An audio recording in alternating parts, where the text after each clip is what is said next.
The capital of northern Italy's Veneto region, Venice, is sinking gradually and steadily.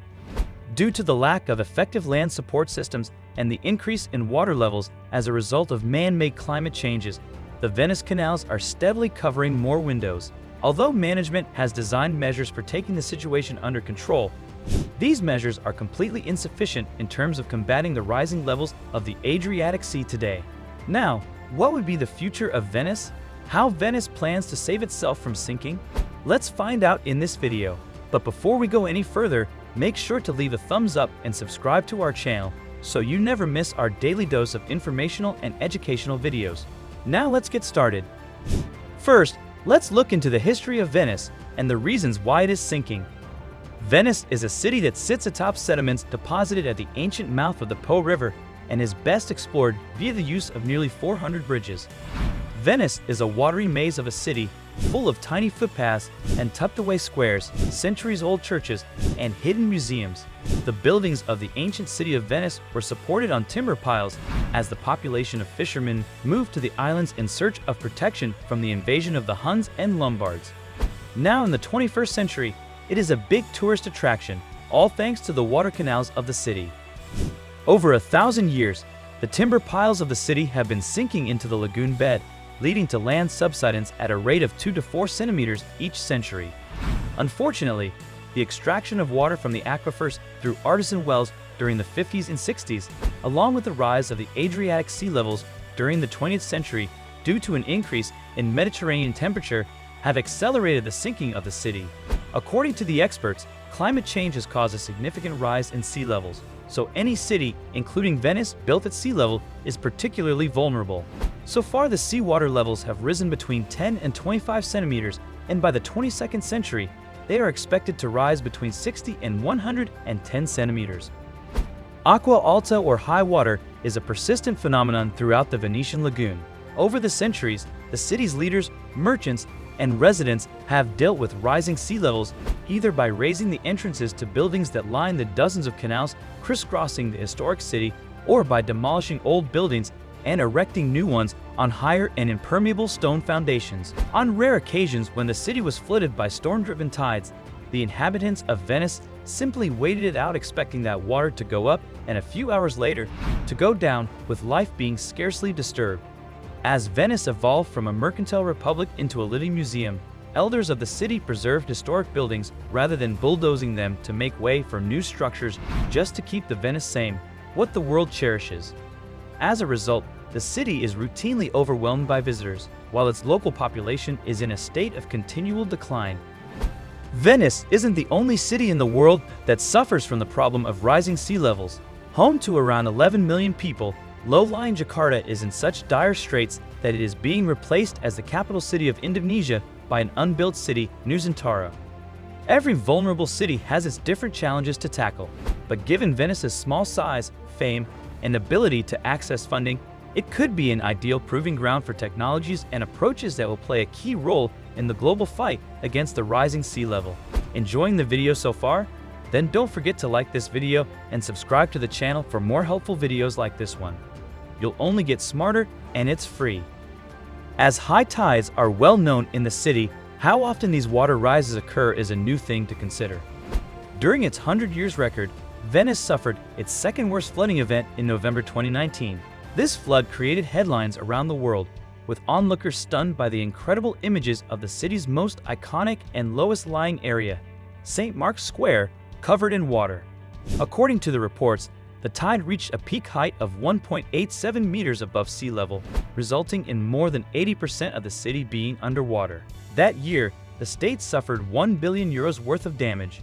Before this, the worst ever flooding event happened in 1966, in which water levels rise to 1.94 meters above sea level, damaging at least 3/4 of the city's shops, businesses, and studios. Reports say that water was nearly as high as the average tourist knee lapped 99 times at piles of sandbags placed to guard the doorways of the Doge's Palace and St. Mark's Basilica.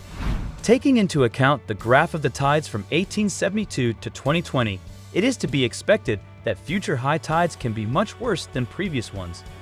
Though the gap between these two worst events was nearly 50 years, recent trends suggest that we won't have to wait half a century to see another calamitous flood. According to the experts, every time the high tides are not just annoying, but also damaging. Instead of merely washing against the impermeable marble that makes up Venice's foundations, aqua alta splashed with increasing frequency against the soft, permeable bricks that sit above the foundations. Salt water from the Adriatic Sea soaks into the bricks, inching ever higher into the walls and creeping into interiors, destroying all the frescoes and other valuable relics. Unless they have been restored with new waterproof brick, many of these buildings crumble gradually. As far as saving Venice is concerned, it is a technical as well as a financial issue. The technology required to replace every wooden pile in the city with longer ones is available, and the entire Venice could even be moved in the same way as dozens of Egyptian temples, but both projects would require a continuous supply of funds that would be much higher than those provided for the existing projects, which are already very costly. When the capital stops flowing and these funds are no longer available, Venice will fall. But still, the Italian government and a consortium of Italy's largest construction and design firms claim that they have a solution to this messy problem, which is MOSE Venice's Floodgates system. Started in 2003 and expected to be completed in 2021, the MOSE is a system of flood barriers that was first used in October 2020 relatively successfully. The system consists of 78 retractable mobile floodgates, each of them about 20 meters wide and embedded in the seabed in concrete chest, 40 meters wide, 60 meters long, and 10 meters high. Located at strategic locations, these flood barriers are likely to create a coastal cordon to block the high tides of the Adriatic Sea. During periods of calm, barriers lie submerged but rise to block the incoming tide in the lagoon when waters rise to 3.6 feet.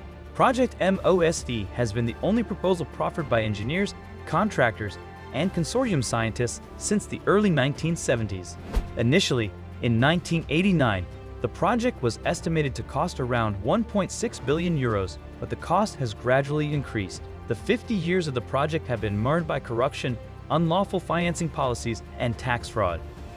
In November 2019, when the project was 94% complete and its calculated cost had exceeded 5.5 billion euros, without taking into account future annual maintenance costs.